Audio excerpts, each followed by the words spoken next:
나는 올해 이른이 됐다. 이른이라는 숫자가 그렇게 무겁게 느껴진 건 처음이었다.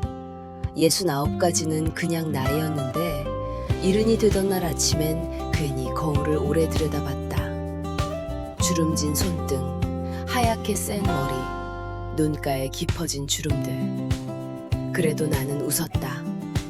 오늘은 내 생일이니까. 자식들이 차려준다는 칠순잔치가 있으니까. 사실 나는 칠순잔치 같은 거 바라지도 않았다. 60에도 그냥 지나갔고 65에도 혼자 미역국 끓여 먹었다. 자식들한테 뭘 바라는 사람이 아니었다. 그냥 살아온 대로 조용히 사는 사람이었다. 그런데 이상하게 이른이라는 숫자 앞에서는 달랐다. 뭔가 달라질 것 같은 기분이 들었다.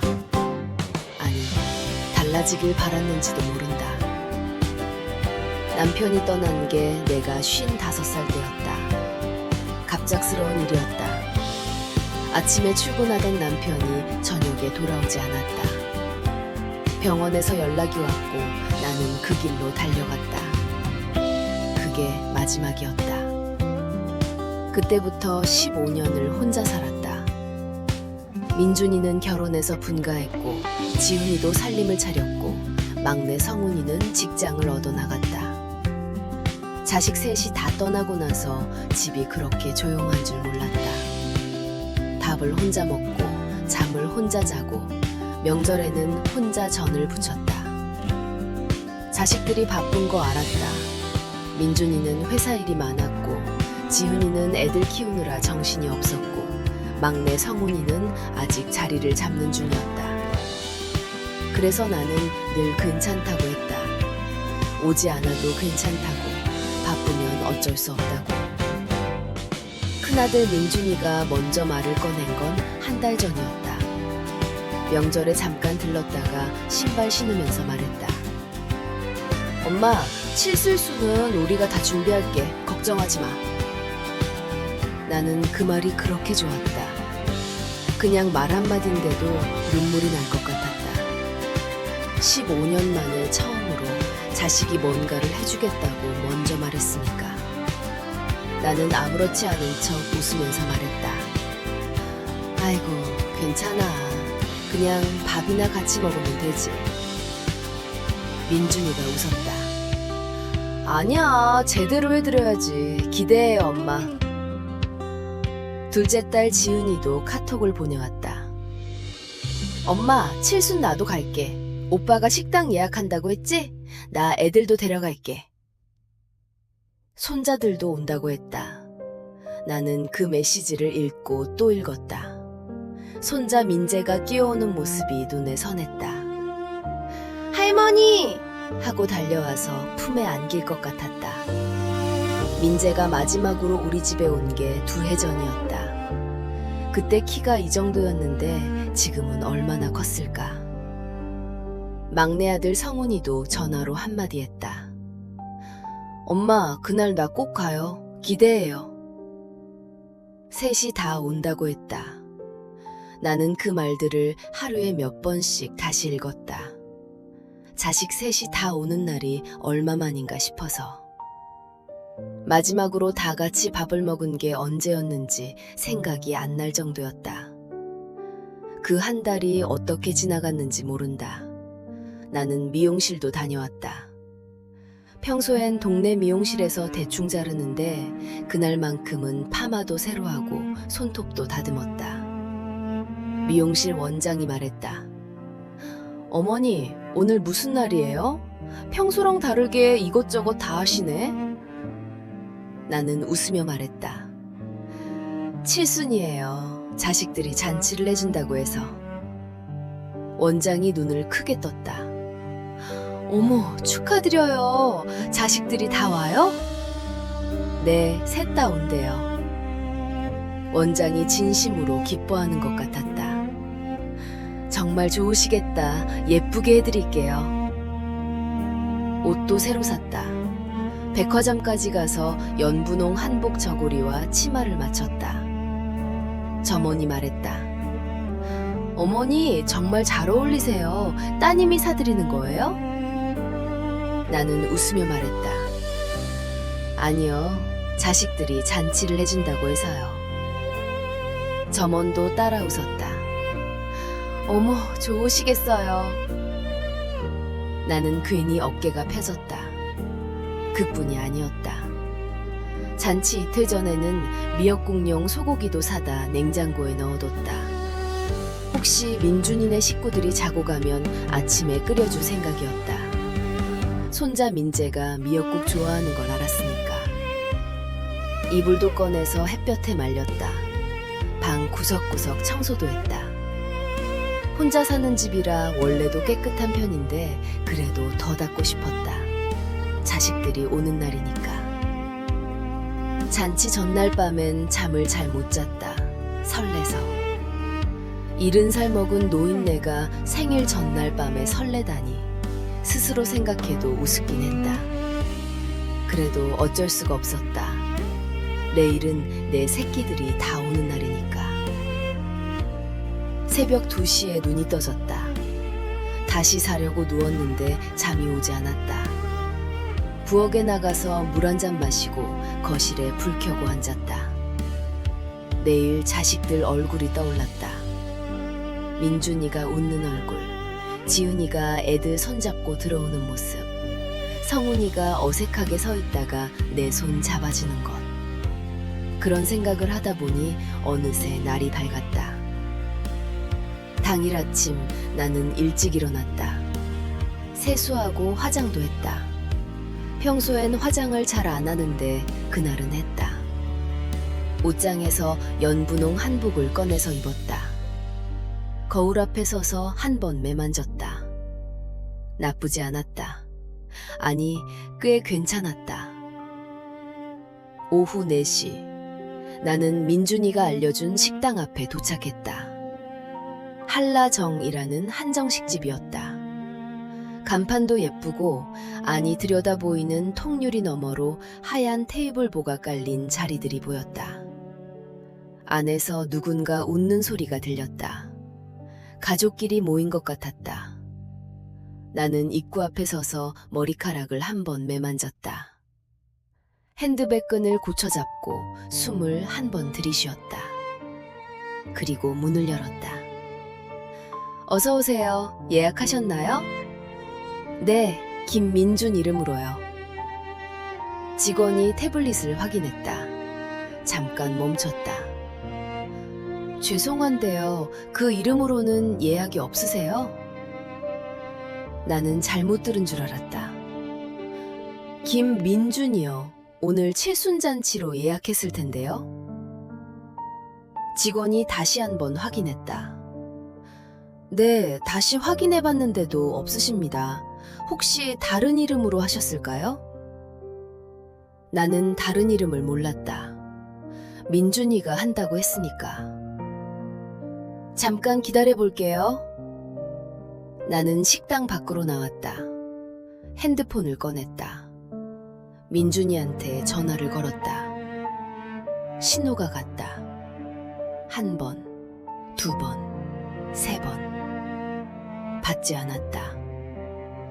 지은이한테 걸었다. 역시 받지 않았다. 성훈이한테도 걸었다. 연결음만 울렸다. 나는 식당 앞 보도블럭 위에 서서 기다렸다. 5분이 지났다. 10분이 지났다. 지나가는 사람들이 나를 힐끔 봤다. 연분홍 한복을 차려입고 혼자 서 있는 노인. 그때 카톡 알림이 울렸다. 민준이었다. 엄마, 죄송해요. 갑자기 급한 일이 생겨서요. 다음에 꼭 해드릴게요. 나는 그 문자를 3번 읽었다. 갑자기 급한 일, 다음에 꼭. 다음 메시지가 왔다. 지은이었다. 엄마, 오빠한테 들었어. 미안해. 나도 오늘 못 갈 것 같아. 애들이 갑자기 열이 나서. 상문이한테선 연락이 없었다. 문자도 전화도. 아직까지도. 나는 식당 앞 보도블록 위에 그냥 서 있었다. 들어가지도 못하고 돌아가지도 못했다. 연분홍 한복이 오후 햇살에 빛났다. 핸드백을 꼭 쥔 손이 조금 떨렸다. 안에서 또 웃음소리가 들렸다. 누군가 박수를 쳤다. 생일 노래 같기도 했다. 나는 고개를 돌렸다. 울면 안 된다고 생각했다. 여기서 울면 안 된다고. 여기는 길 한복판이고 나는 70살 어른이니까. 그런데 눈물이 먼저 나왔다. 소리도 없이 그냥 흘렀다. 그때 옆에서 누가 말을 걸었다. 혹시 혼자 오셨어요? 돌아보니 나보다 나이 들어 보이는 할머니였다. 7, 80은 됐을까? 허리가 약간 굽었고 꽃무늬 점퍼를 입고 있었다. 작은 장바구니 하나를 들고 있었다. 나는 얼른 눈물을 닦았다. 아, 네, 그냥 좀... 할머니가 말했다. 저도 혼자예요. 같이 밥 먹을래요? 나는 그 말에 그만 울어버렸다. 소리를 내서 울었다. 식당 앞 보도블록 위에서 연분홍 한복을 입은 채로 처음 보는 할머니 앞에서. 할머니가 당황하지 않았다. 그냥 내 옆에 서서 기다려줬다. 등을 두드리지도 않고 말을 걸지도 않고 그냥 거기 있어줬다. 한참 울고 나서 내가 먼저 말했다. 죄송해요. 갑자기 이게 뭔지. 할머니가 말했다. 괜찮아요. 나도 여기서 울었어요. 처음엔. 나는 그 말이 마음에 걸렸다. 처음엔이라고 했다. 그럼 그 다음엔? 그 다음엔 안 울었다는 건가? 익숙해졌다는 건가? 나는 그게 더 슬펐다. 할머니 이름은 박술래였다. 78이라고 했다. 남편은 오래전에 떠났고 자식은 둘인데 미국에 있다고 했다. 가끔 이 식당 앞에 와요. 안엔 못 들어가고 그냥 구경하다가요. 나는 왜 못 들어가냐고 물었다. 혼자 들어가기가 좀 그래서요. 여긴 가족 식당이잖아요. 나는 아무 말도 못했다. 이 할머니는 가족 식당 앞을 그냥 구경하다가 돌아간다. 들어가지도 못하고. 나보다 더 오래 혼자였던 사람이었다. 우리는 결국 식당 옆 작은 분식집으로 들어갔다. 낡은 의자에 기름 냄새가 배인 테이블이었다. 메뉴판도 손으로 쓴 거였다. 순대국밥 2그릇을 시켰다. 할머니가 먼저 수저를 들었다. 생일이에요? 내가 고개를 끄덕이자 할머니가 말했다. 생일 축하해요. 나는 또 울 뻔했다. 평생 자식한테 듣고 싶었던 말을 처음 보는 사람한테서 들었다. 그 말이 왜 그렇게 따뜻했는지, 순대국밥이 왜 그렇게 맛있었는지. 우리는 2그릇을 다 비웠다. 할머니는 젓갈을 좋아했고 나는 깍두기를 더 시켰다. 밥을 먹으면서 별 얘기를 다 했다. 할머니 남편이 어떤 사람이었는지, 내가 어떻게 아이 셋을 키웠는지. 미국에 있는 자식들이 가끔 영상통화를 하는데 시차 때문에 늘 짧게 끊긴다고 했다. 나는 민준이가 명절에도 잘 안 온다고 했다. 할머니가 말했다. 애들은 다 그래요. 나쁜 게 아니에요. 그냥 사는 게 바쁜 거지. 나는 고개를 끄덕였다. 그 말이 맞는 것 같기도 했고 아닌 것 같기도 했다. 식사를 마치고 나올 때 할머니가 계산을 먼저 했다. 제가 낼게요. 아니에요. 제가 내야죠. 할머니가 웃었다. 생일엔 얻어먹는 거예요. 내가 낼게. 나는 그냥 얻어먹었다. 70살 생일에 처음 보는 할머니한테. 우리는 식당 앞에서 헤어졌다. 할머니가 말했다. 나 여기 가끔 와요. 또 봐요. 나는 고개를 끄덕였다. 그리고 할머니가 장바구니를 들고 골목 안으로 사라지는 걸 한참 바라봤다. 집에 돌아오니 저녁 6시였다. 냉장고에 미역국용 소고기가 그대로 있었다. 꺼젯에서 혼자 끓였다. 먹으면서 생각했다. 오늘 잔치는 없었다. 예쁜 한정식도 없었다. 자식들도 없었다. 손자 민재도 오지 않았다. 대신 이름도 몰랐던 할머니 한 분이 있었고 순대국밥 한 그릇이 있었고 생일 축하해요 라는 말 한마디가 있었다. 그게 이상하게 나쁘지 않았다. 민준이한테서 연락이 온 건 사흘 뒤였다. 엄마, 다음 주에 시간 돼요? 그때 밥 사드릴게요. 나는 한참을 그 문자 앞에서 멈춰 있었다. 화가 나지 않았다. 슬프지도 않았다. 그냥 멀게 느껴졌다. 그리고 답장을 보냈다.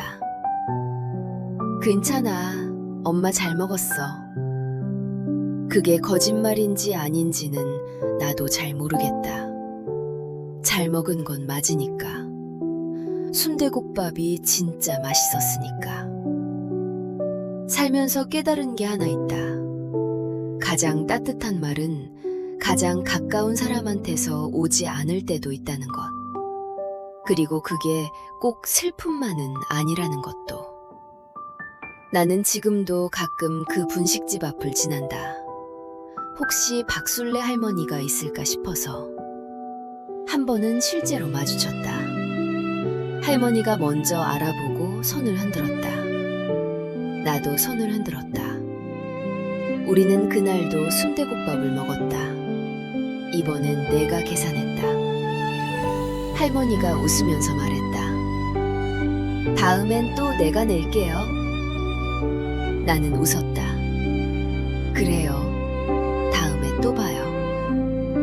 사람이 사람한테 기대는 일이 꼭 오래 알았던 사이여야만 하는 건 아니었다. 때로는 처음 보는 사람이 가장 오래된 상처를 건드려주기도 하는 것이었다.